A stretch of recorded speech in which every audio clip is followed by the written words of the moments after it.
Hello students, अब तक के लेक्चर्स में हम लोगों ने जान लिया था वाक्य विचार का क्या अर्थ है, वाक्य की क्या परिभाषा होगी और वाक्य का क्या क्रम विभाजन है और अलग अलग आधारों पर वाक्यों के प्रकार, चाहे वो अर्थ के आधार पर बात की गई हो, चाहे वो रचना के आधार पर बात की गई हो।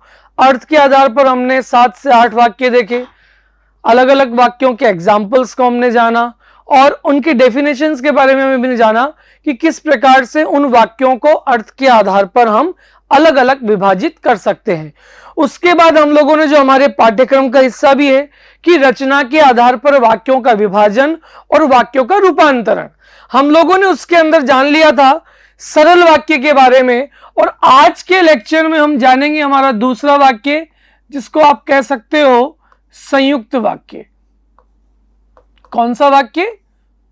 संयुक्त वाक्य।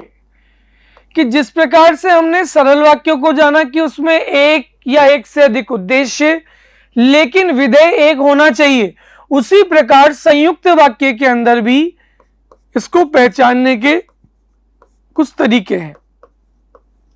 तो यहां सबसे पहले पहचानने का नियम, कि किस प्रकार से जाने कि कौन सा संयुक्त वाक्य किस प्रकार से निर्धारित किया जाता है।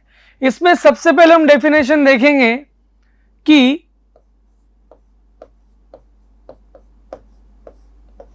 ऐसे वाक्य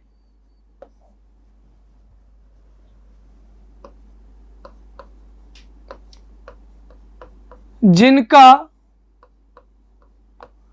निर्माण दो या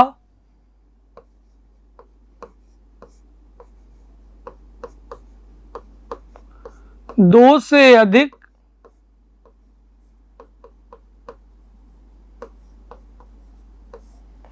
सरल वाक्यों को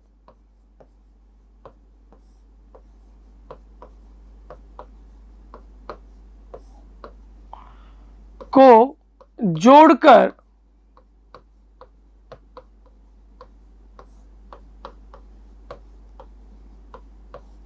किया गया हो,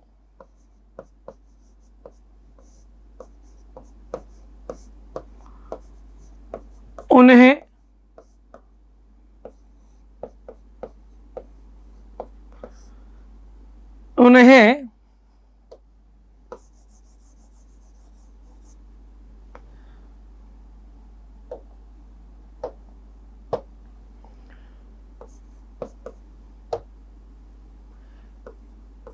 संयुक्त वाक्य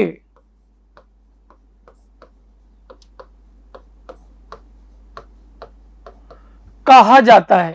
कि ऐसे वाक्य जिनको बनाने के लिए दो या दो से अधिक सरल वाक्यों का प्रयोग किया गया हो।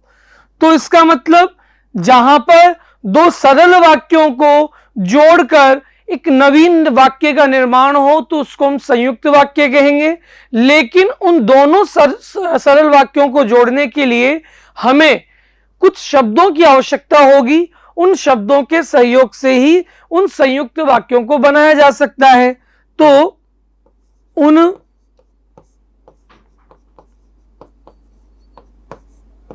वाक्यों को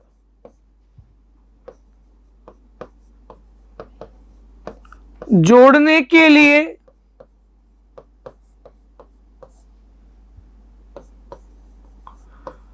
कुछ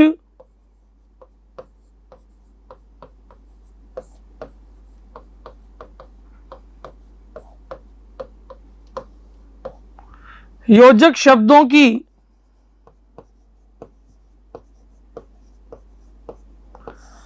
आवश्यकता होती है।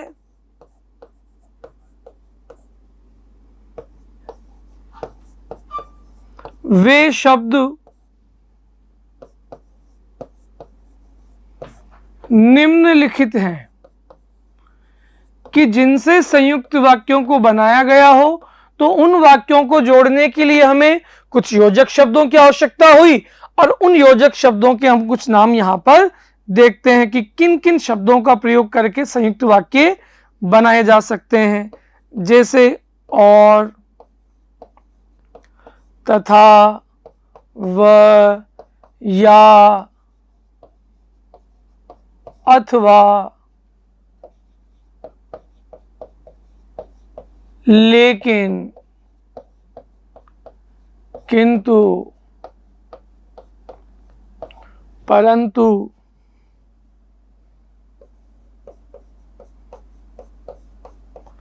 इसलिए अतः आदि। तो ये कुछ जो शब्द हैं, इन शब्दों को जोड़ करके हम नए संयुक्त वाक्यों का निर्माण कर सकते हैं। जैसे एक एग्जाम्पल देखते हैं। पहला वाक्य, बारिश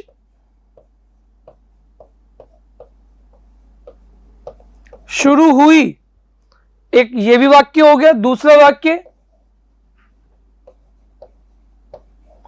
पक्षी घोंसलों में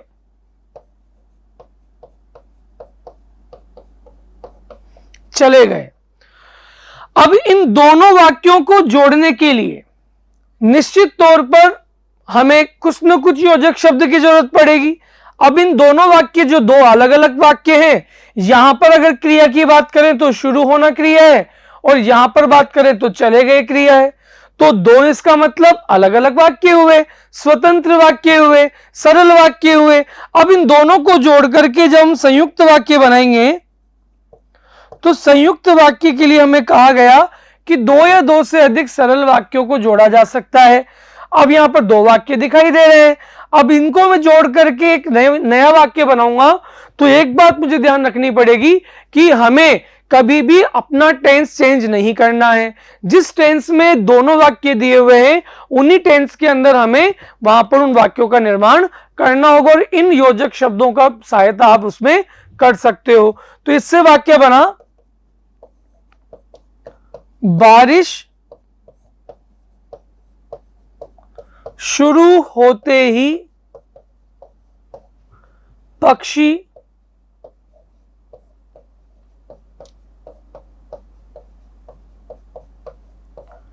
घोंसलों में चले गए। तो मैंने इसका मीनिंग भी चेंज नहीं किया।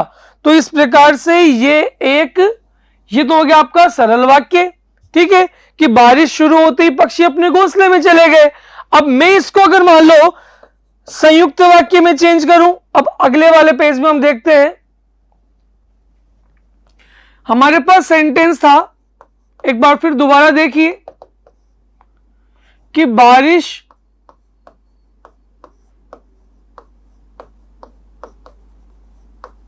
शुरू हुई, एक सेंटेंस तो ये था। दूसरा सेंटेंस था पक्षी घोंसलों में चले गए। और इसको जब मैंने दो अलग अलग सरल वाक्य, इसको मैंने एक सरल वाक्य बनाया। पहले सबसे पहले तो जो भी आपने देखा भी था कि बारिश शुरू होते ही पक्षी अपने घोंसलों में चले गए।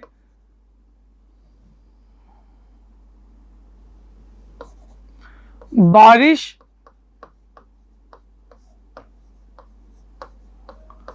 शुरू होते ही पक्षी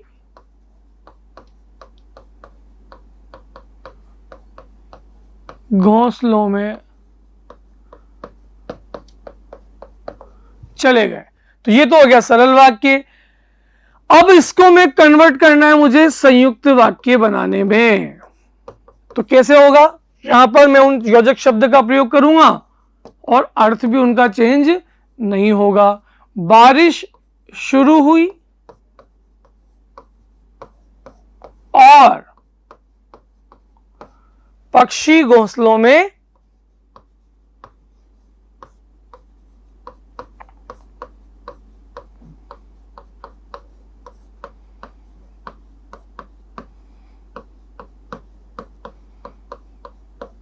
चले गए।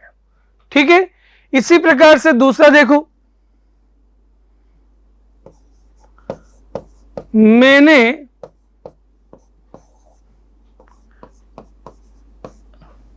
एक नया स्कूटर खरीदा। इसका संयुक्त वाक्य बनेगा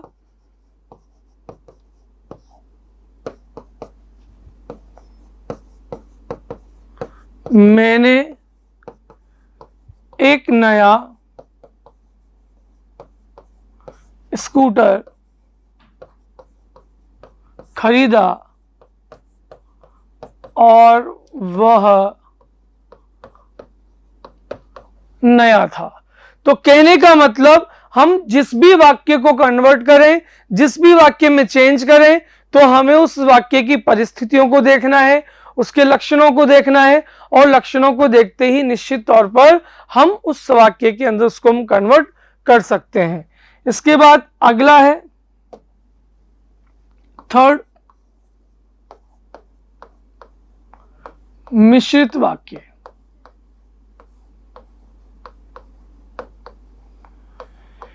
तीनों वाक्यों की पहचान के बाद हम किसी भी वाक्य में दूसरे वाक्य को चेंज कर सकते हैं। तो मिश्र वाक्य को पहचानना,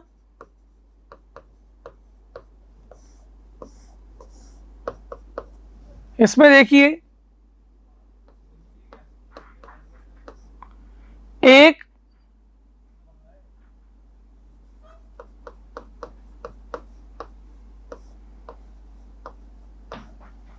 आश्रित उपवाक्य, एक क्या हो, आश्रित उपवाक्य, और दूसरा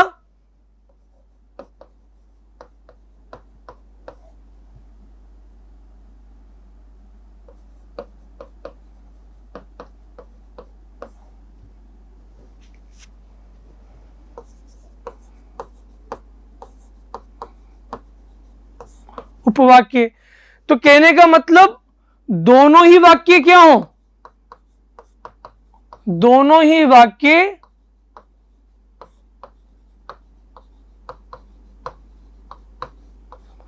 उपवाक्यों से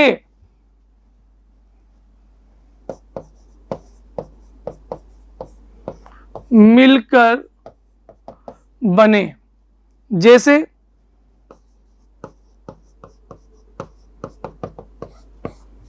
एक सेंटेंस था, मैंने एक नया स्कूटर खरीदा। इसको जब मैंने संयुक्त वाक्य में चेंज किया तो यहां पर पहला सरल और दूसरा सरल, तो मैंने उसका वाक्य बनाया कि मैंने एक स्कूटर खरीदा और वह नया था। तो पहला भी कंप्लीट और दूसरा भी कंप्लीट। लेकिन यहां सिचुएशन क्या होगी कि यहां पर एक साधारण उपवाक्य और दूसरा उसके ऊपर आश्रित हो, उस पर डिपेंडेंट हो। तो इसको मैं बनाऊंगा, मैंने एक नया स्कूटर खरीदा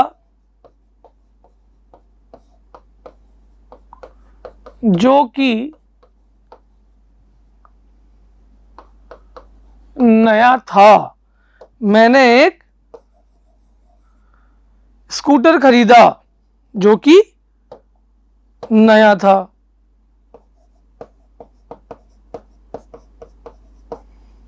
ठीक है, दूसरा देखिए,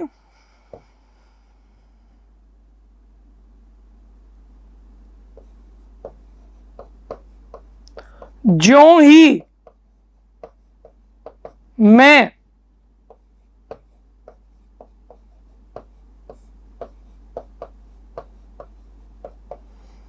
रेलवे स्टेशन पहुंचा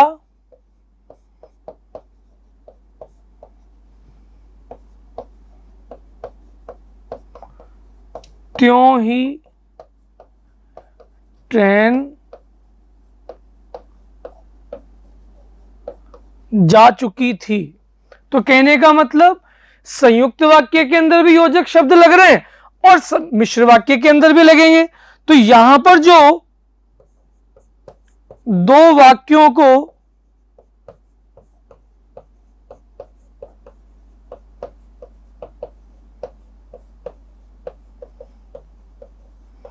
जोड़ने के लिए किन शब्दों की जरूरत पड़ेगी? समुच्चय बोधक शब्द। और वे शब्द हैं जब, तब, जैसे, वैसे, ज्यों त्यों, जिसका, जिसके, जिसकी, जहां, जो, कि, क्योंकि, यद्यपि, फिर भी। तो इसके मतलब इस प्रकार के अगर शब्दों का प्रयोग हो तो इन शब्दों के प्रयोग से हम सम्मिश्र वाक्य बना सकते हैं। ठीक है, तो इसका मतलब संयुक्त वाक्य और सरल वाक्य और आपका मिश्र वाक्य, निश्चित तौर पर तीनों वाक्यों को निर्माण करने में हमें अलग अलग कंडीशंस, अलग अलग सिचुएशंस की जरूरत पड़ेगी और उन सिचुएशंस को, उन पहचानने के नियमों को याद करते हुए हम इन सरल वाक्यों को और तीनों प्रकार के वाक्यों का निर्माण कर सकते हैं। तो हमने इस वीडियो के माध्यम से देखा कि किस प्रकार से संयुक्त वाक्य और मिश्र वाक्यों का निर्माण किया गया है। धन्यवाद।